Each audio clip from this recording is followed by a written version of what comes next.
सर्वदा सेव्य दादाजी श्री गोकुलनाथ प्रभु चरण शरण अनुरक्त समस्त सेवक वैष्णव वृंद આજે શ્રી હરિદિવસના અનેક અનેક આશીર્વાદ અને શુભેચ્છાઓ। આ માર્ગભેદની ધારણા સમસ્ત શાસ્ત્રીય પ્રમાણો પર આધારિત છે।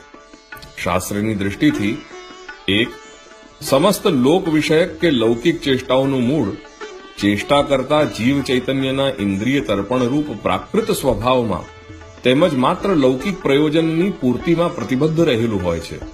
બે, વેદમાં બતાવેલા કર્માનુષ્ઠાનમાં પ્રવૃત્તિ મનુષ્યને સ્વભાવથી પ્રાપ્ત થતી નથી, કારણ કે વેદમાં નિર્દેશ કરાયેલા સમસ્ત વિધિવિધાન સ્ત્રી પુરુષ ભેદ તેમજ બ્રાહ્મણ ક્ષત્રિય વૈશ્ય આદિ દેહમાં પ્રવૃત્ત રહેલા સૂક્ષ્મ અભિમાનને દૃષ્ટિમાં રાખીને કરવામાં આવ્યા છે। તેથી આ તમામ શાસ્ત્રીય આજ્ઞાઓનું અનુસરણ જે તે મનુષ્યમાં રહેલી અભિમતિની અર્થાત અભિમાનની મનોવૃત્તિથી પ્રાપ્ત થતું હોય છે। શાસ્ત્ર કે મર્યાદા માર્ગીય આ પ્રવૃત્તિ માર્ગીય ધારા સાથે આત્મોન્નતિ માટે નિવૃત્તિ માર્ગની ધારા પણ સૂચવેલી છે, જે બીજા શબ્દોમાં જ્ઞાન માર્ગ કહેવાય છે।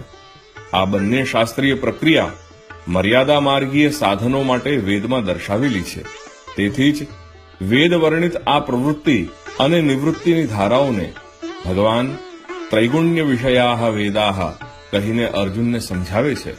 અર્થાત વેદમાં કહેવાયેલો મર્યાદા માર્ગ સત્વ રજ અને તમ આ ત્રિવિધ ગુણો સાથે સૂત્રમાં પરોવાયેલા મણકાની જેમ મર્યાદા માર્ગીય ચેષ્ટાઓમાં પરોવાયેલો હોય છે।